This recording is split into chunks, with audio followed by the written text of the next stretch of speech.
Wild Hearts, one of the biggest games releasing in early 2023, comes out in a few short weeks. And in this video, I'll be sharing with you 44 things you need to know about it. So let's just jump right into it.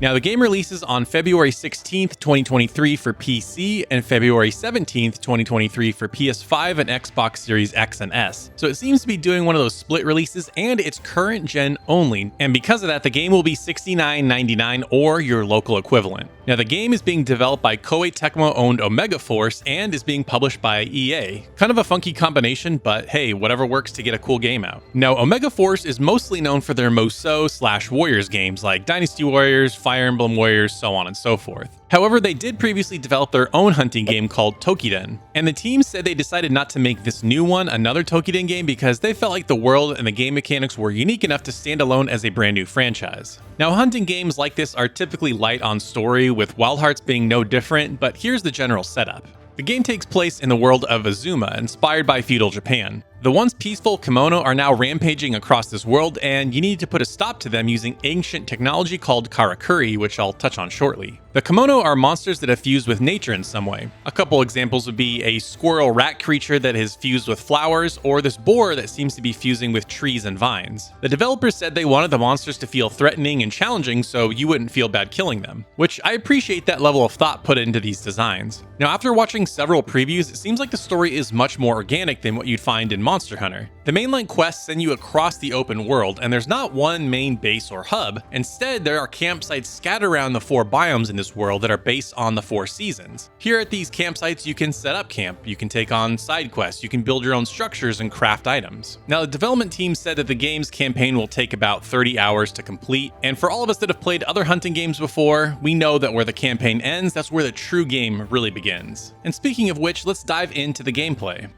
Now, Wild Hearts will have a similar hunting game loop like you'd find in Monster Hunter. You'll track down the monster, fight them, use their parts to craft better gear, fight stronger monsters, rinse and repeat for hundreds of hours. And while Wild Hearts does a lot of things you'd expect from a hunting game, it also has a lot of unique mechanics. For one, the minute-to-minute combat is a little bit different. Your basic attacks won't drain your stamina. However, if you hold down one of the shoulder buttons in combination with your attacks, you'll do stronger ones that do drain your stamina. And of course, running around and dashing will also drain your stamina. Now, probably the most unique gameplay feature to this game is the karakuri. These are the tools that you can build mid-battle to aid you in combat. Now, these can be anything from a weapon that you can use to attack enemies with, or towers that you can climb, or even walls to stop charging enemies. And what's cool is these get built pretty quickly. You don't need to fiddle around in menus like you would in Fortnite. This is pretty simplistic. Now, what's cool about the towers that you can build is that this will allow you to jump higher, and this will give you new movesets in combat. And some of the towers even help you in exploration. One I saw created a giant zipline that you can zoom around the world much faster. And also, there seems to be Breath of the Wild-esque climbing where you can climb anything provided you have enough stamina. And that includes the monsters themselves. Now, to build these karakuri, you'll need materials found in the world, and thankfully they're pretty abundant. However, if you get lost, apparently there is a hunter vision type mechanic that will tell you where all of these resources are. And also, these karakuri aren't just for combat, but you can build them at your various campsites. These can be things like a forge where you can craft items, a wheel that you can seemingly ride around the world, and one preview mentioned a tool that lets you see monsters from far away. And I guess until you build that, you'll have to do old school hunting, no scout flies here. And speaking of exploration, there also seems to be these collectible robots hidden throughout the world, and supposedly they aid you in combat and become stronger the more you find. By the way, if you're finding these types of videos valuable, take a second to like this video and maybe consider subscribing. It really helps out a lot. Now let's talk about the weapons. According to the game's website, there are 8 in total. The claw blade, the bow, the katana, the bladed wagasa, which is like a parasol umbrella type weapon, the cannon, the nodachi or a greatsword, a maul or a hammer, and the karakuri staff.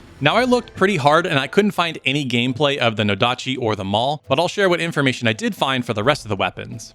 The katana seems to be the starter weapon, as most previews I watched use that weapon, and it also seems to be the most balanced and pretty fast. Now, one thing I learned about all the different weapons is that they seem to have some sort of transformation or alt fire. For example, with the katana, it kind of turns into this chain whip type weapon that has a totally different moveset. And as with all the other weapons, they have a different moveset while jumping off platforms, and here with the katana, it seems like you have a really powerful downward slice. Next, let's move on to the bow. Now, if you've played bows in any monster hunting game before, this should feel pretty similar. It's a ranged weapon and you can charge up shots to do more damage, and there's also an alt fire where you can fire multiple arrows. And there also doesn't seem to be ammo that you use for the bow, so you can kind of just fire at your will. And for its air attack, there's a jump shot that seems to shoot explosive arrows that does quite a lot of damage. Now, I didn't see any alt fire or transformation for this weapon, but there could be one. Next, let's take a look at the Wagasa. Now, this weapon is kind of deceiving because it plays more like a shield and a lance than a parasol. It's the only weapon that has a parry, so for anybody that's really good at parrying these types of games, this might be one that you want to try. And this could just be some karakuri tool, but it seems like you can also glide with it, so this is one of those weapons that seems to have a really high skill ceiling.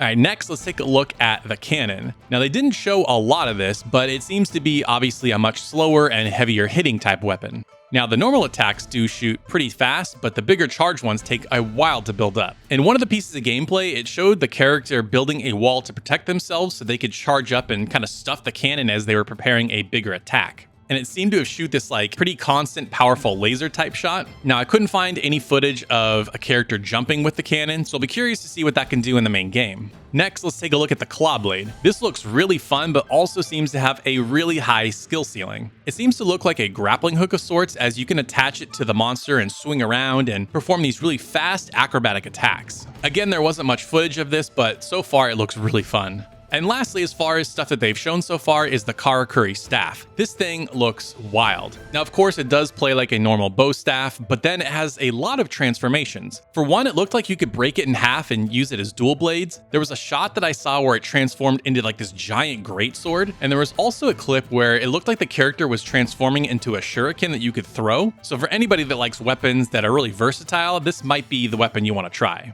Now, for the monsters, I saw 10 so far that I counted as far as things that you could actually fight, but I'm sure in the final roster that number will be tripled at the very least. And personally, I didn't want to go into detail with these because fighting the monsters and figuring them out is kind of the game itself, so I didn't want to ruin that for you. But if you want to learn more, there's tons of trailers out there that showcase what these monsters can do. Now, to close out, I wanted to do a couple rapid fire points that I know those hardcore hunting fans would want to know about. So, can you break off parts of the monster? Yes. I couldn't find any footage, but in the previews, they all confirmed that they either did that or that the developers said that parts will break off. How do you carve the monster at the end of a fight? Well, yes, you do carve them, but it's not as brutal where you're sitting there carving them up. It's just a final blow where you do one final attack, and then it will give you all the parts that you can get from the monster. Will the monsters be able to fight each other? Yes. Again, I couldn't find any footage of this, but in the previews, they all said that when they asked the developers that those types of interactions will happen. Can you customize your character? Again, yes. Couldn't find any footage of this, but everybody that played the demo version said that you can make your own character.